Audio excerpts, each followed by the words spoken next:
You can't feel your fingers. Your lungs feel like they're filled with shattered glass, and your body temp keeps dropping every minute. You have a 60-pound pack grinding the skin off your shoulders, and you haven't closed your eyes in 3 days. Right now, you aren't a soldier. You are just a number written on a piece of tape, and the British military is actively trying to break you. You reach the top of the mountain, almost frozen to death. You are the only one from your group that made it, and that was the easy part. Next, they throw you into the suffocating heat of the jungle. You spend weeks learning to navigate the deep canopy and survive on absolutely nothing. But the true nightmare begins when they fly you back to the UK. They force you into a scratchy, freezing World War II-era wool coat, hand you a single tin can filled with basic survival equipment, and drop you in the middle of nowhere. Your orders are simple. Reach a specific grid coordinate by sunrise. But a massive hunter force of regular military, tracking dogs and helicopters are actively hunting you down. You spend days freezing in ditches, crawling through the mud like a hunted animal. And if you make it, there's no congratulations waiting for you. A black canvas hood is violently ripped over your head. Zip ties bite into your wrists. For the next 36 hours, you are subjected to the final test: resistance to interrogation. You are forced into agonizing, humiliating positions. Deafening white noise pumps through a freezing, pitch-black room. You are starving, physically broken, and hallucinating from sleep deprivation. If you crack, if you give them a single detail beyond your name, rank, and number, you fail. Only when you survive this does a man finally walk up to you, nod, and hand you the sand-colored beret. Level 1. A trooper. You are the absolute lowest rank in an SAS Sabre squadron. To the veterans around you, you are no one. You haven't proven a single thing in actual combat, and they do not trust you. Look around the dimly lit cabin of the Chinook helicopter. You are surrounded by ghosts, men with cold eyes and thick beards who have been hunting high-value targets in the dark for a decade. You are terrified of letting them down. Because you are the junior man, you carry the heaviest burden. You don't get the slick, lightweight gear. Slung across your back is a 40-pound steel battering ram, plus bolt cutters and breaching charges. Your knees ache before the ramp even drops. The helicopter flares. The wheels hit the dust of a hostile compound in the middle of the night. You don't get to hang back. Your job is to sprint through the rotor wash, run straight up to the reinforced door of the target building, and blow it wide open. You are the one who has to stand in the fatal funnel, the doorway where all the enemy guns are pointed, while the rest of the team flows in behind you. You have zero margin for error. You are the one who has to face the enemy head-on. Your job now is to be the bait. You have to open fire while the veterans disperse, clearing the corners. Suddenly, the compound goes quiet.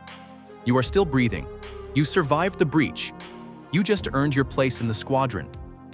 Level 2. The Corporal. 5 years of blood, sweat, and classified deployments have hardened you. You've earned the trust of the veterans. You don't carry the heavy breaching ram anymore. Instead, you carry something infinitely heavier: the lives of a 4-man patrol. You are no longer just a trigger puller. You are the tactical brain on the ground. Right now, you are crammed into a dugout observation post, the size of a coffin, buried beneath the baking desert floor. You are lying shoulder to shoulder with 3 other operators in complete, agonizing silence, drinking warm water from a camelback and urinating into plastic bottles so you leave absolutely no trace. You've been there for 48 hours. Through the crosshairs of your spotting scope, you are watching a hostile compound 2 miles away. Suddenly, the point man beside you goes completely rigid. He slowly taps your shoulder and points a dirty, gloved finger toward the edge of your camouflage netting. A local shepherd boy, maybe 12 years old, has stumbled directly onto your position. He is staring right through the brush, locking eyes with you. If you let the boy run away, he alerts the village. Within 20 minutes, your 4-man team will be surrounded and hunted by 50 heavily armed fighters. You are completely cut off. No quick reaction force is coming to save you. But if you silence him, you cross a dark, unforgivable moral line. The 3 highly trained killers in the hole with you aren't looking at the kid. They are looking directly at you. They don't make a sound. They are waiting for your order. As a corporal, you are the one who has to make the impossible call in the dirt, and you are the one who has to live with the consequences for the rest of your life. Make the call. Level 3. The Sergeant. 10 years in the regiment. The sand in your boots has been replaced by the deafening static of 3 different radio nets screaming into your earpiece. You aren't just worried about 4 guys in a hole anymore. You command an entire troop, 16 of the most lethal, highly trained operators on the planet. You are no longer just a piece on the chessboard. You are the one moving the pieces. It's 2 a.m. in a sprawling, hostile urban war zone. The air smells like raw sewage and unburnt aviation fuel. You are stacked outside a 4-story concrete compound, surrounded by absolute darkness. You raise your hand and give a single, sharp nod. The explosive breach shatters the night. Your 4 patrols flow into the building like water.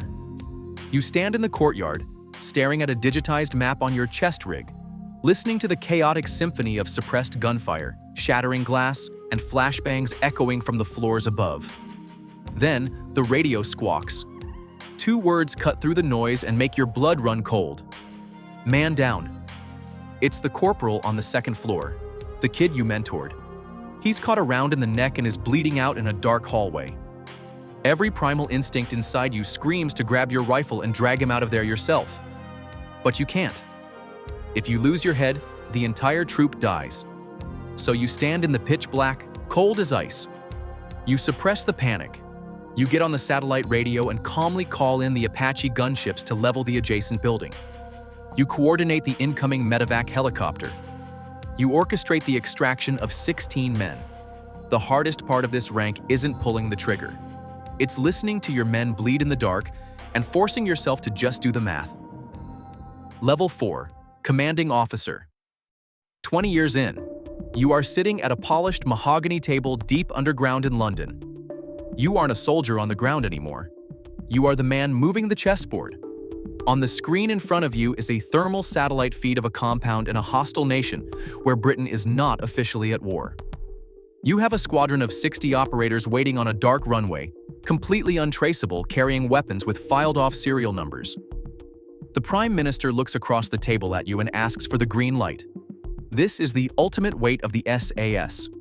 If you say yes, and the mission succeeds, the politicians will take the credit on the morning news.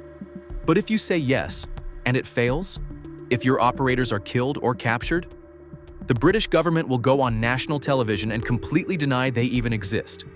There will be no rescue, no flag-draped coffins. You are the one who has to send them into the dark, knowing they might be erased from history. Look down at your hands. They aren't caked in freezing mud anymore. But as you look at the screen and give the order to launch the strike, you realize they have never felt heavier. Now I want to hear your perspective. What do you think is the hardest rank to actually endure? The absolute physical torture of the selection, being a trooper on the front lines, or the psychological nightmare of being the commander making the impossible calls? Let me know down in the comments.